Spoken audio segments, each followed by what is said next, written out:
Okay, pagpasok dyan sa entrance, ito yung buong labas ng property. Tapos meron silang pool.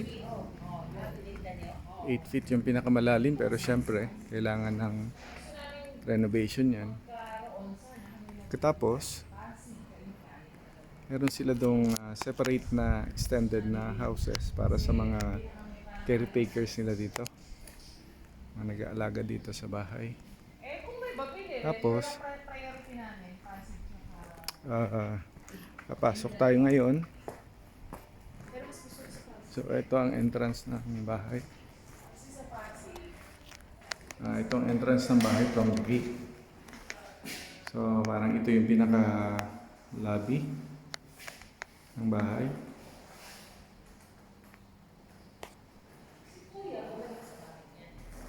Okay, may nag-rent daw dito dati ng mga Dota players panahon ng pandemic.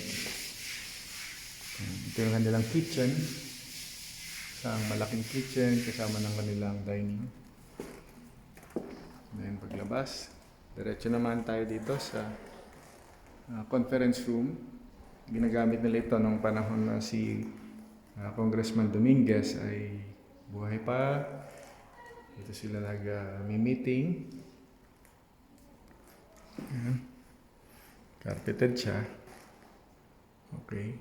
Tapos, next. Ito naman. Pasok tayo sa susunod na. Ito daw ay dating sala nila. Malaking sala.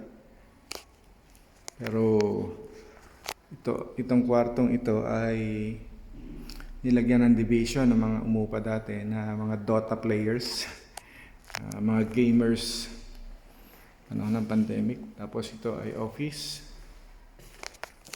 opisina ni dating Congressman Dominguez. So malaki rin, fully air conditioned.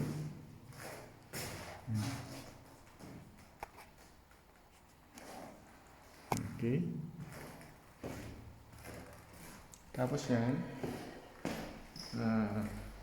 yan ang CR. Then, ito yung labas. So, labas na tayo ngayon. Ito yung labas ng vicinity ng bahay. Then, okay. Dito sa labas, malaki yung maganda yung ano nila. Yung backyard nila, yung labas nila ng bahay. Okay. Pasok tayo dito. Ayan. Diyan tayo lumabas kanina. Tapos pumunta tayo dito. Okay. Ayan, ang gagawin natin, naakyat tayo yung sa portion ng bahay. Okay.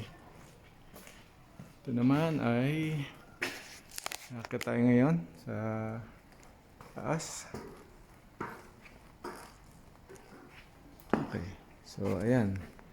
Yung dinaanan natin kanina sa baba. Ngayon, umakyat tayo. At punta tayo dito sa second floor.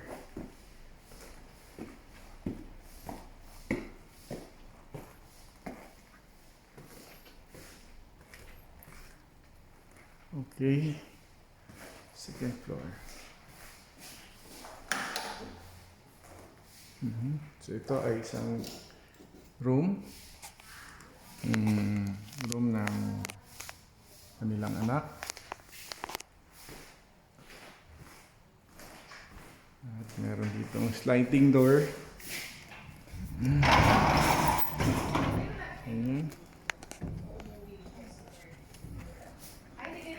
Doon, kita mo sa baba.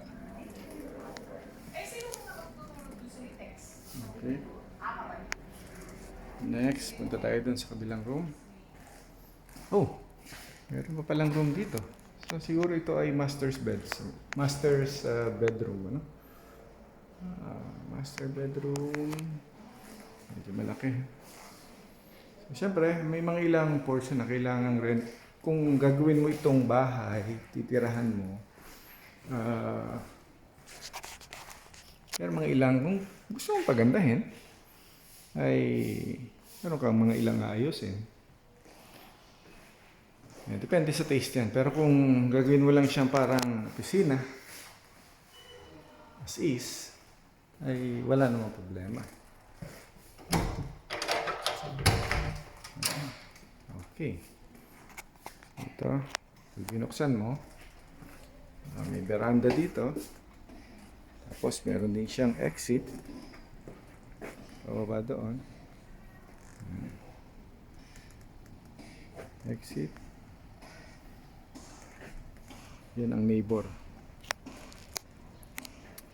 So, at least kung sino man ang bibili, may idea kung sino ang mga neighbors nila dito. So, yan ang neighbors. Pasok ulit tayo. Okay.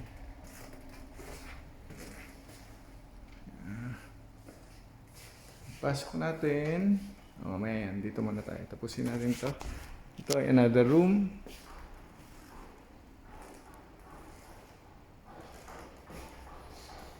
So, ang bahay na ito ay hindi naman siya masasabing modern house. Ancestral house ito. Dito naglakihan yung mga anak niya, Congressman Dominguez. So, lumang bahay siya, hindi siya moderno, pero livable siya, maganda. At well-maintained. Well-maintained ang bahay nito. Okay. So, meron siyang CR.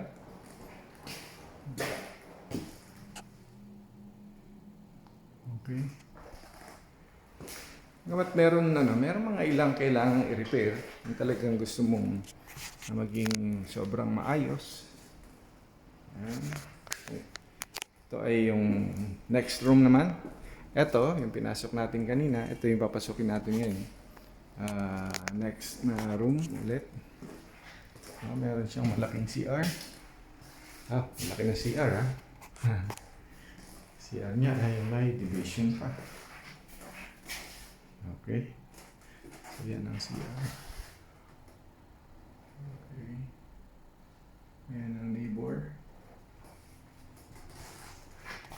Okay. So, ito yung room. Pinaka-room. Malaki ang room. Gusto natin ilaw. Yan. So, ito yung room. Yung mga bintana. Ito yung kapitbahay. Okay, tayo natin ang ilaw. Then, meron ditong spiral. Akyat tayo at ayon dun sa ating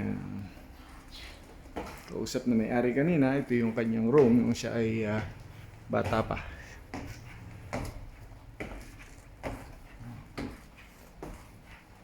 May sariling CR. Ayan. Malaki din ang CR niya. And ito yung kanyang malaking room. Kung saan ay ginawa niyang studio dahil mahilig siyang tumugtog. Ang ganda, malaki. Ito yung kwarto. At well ventilated. Makikita niya maraming bintana, may air conditioning, fully air conditioned. Okay. Next, baba tayo.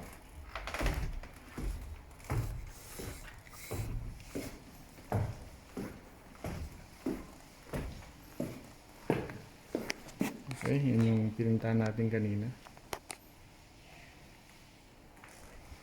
Lang natin yung door.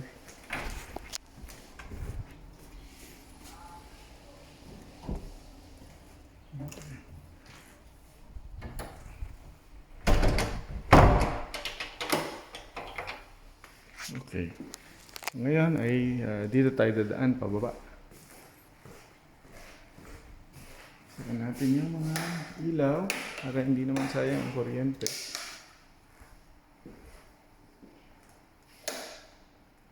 Ayan. Baba na tayo. So sa taas ay makikita nyo dito yan. Ito yung garden.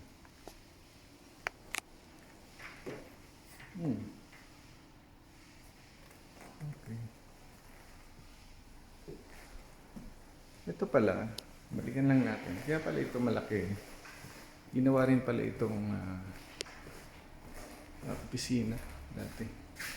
Ito yung dating opisina ni Congress. Ayan, mayroon tayong hindi nakita. Pagpasok natin sa isang kwarto. Meron pa ditong another kwarto. Ayan. Ito ay ayon doon sa may-ari ay ginawang opisina ito dati ni Congress woman Dominguez. Ayan.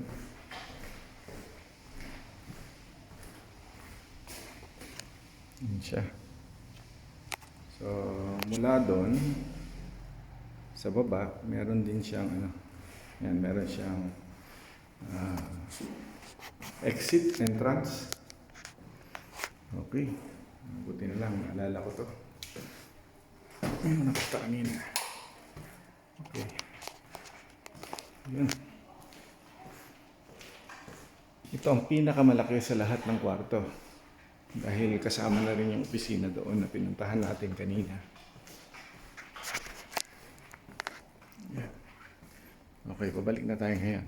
So, sa ngayon, naikot natin yung kabuuan ng building. Kaya, pabalik na tayo sa labas.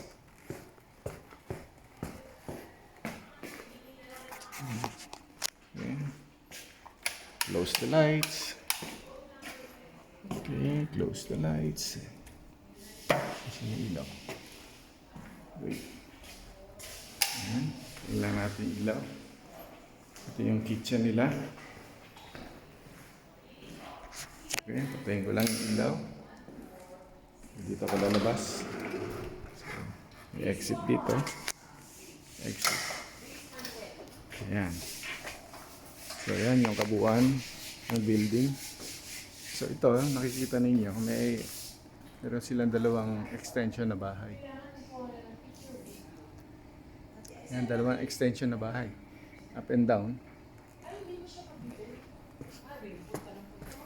Ayan. Sa loob ay malaki. Ayan. Okay. So, ito yung first floor nitong extended na bahay. Meron din. Ito yung pangalawa. Ayan yun. Pangalawa, same din. Meron din siyang room dito sa baba na kailangang ayusin. No? Kasi hindi siya maintain dahil ayon sa kanila ito ay tirahan ng mga kasambahay. Yan, kailangan niyang ayusin. Oo. So, yan po. Ayan. Kasi ate, hindi na kailangan magkita pa kami, di ba? Okay. Lalabas ako ng bahay ngayon para makita yung mula sa labas. Makita yung kabuuan. Okay, sabi ng dito. So, ito ang mga neighbors nila. So, ito yung yan ang kanilang mga kasambahan kasama. Yan. Ayan po. Okay.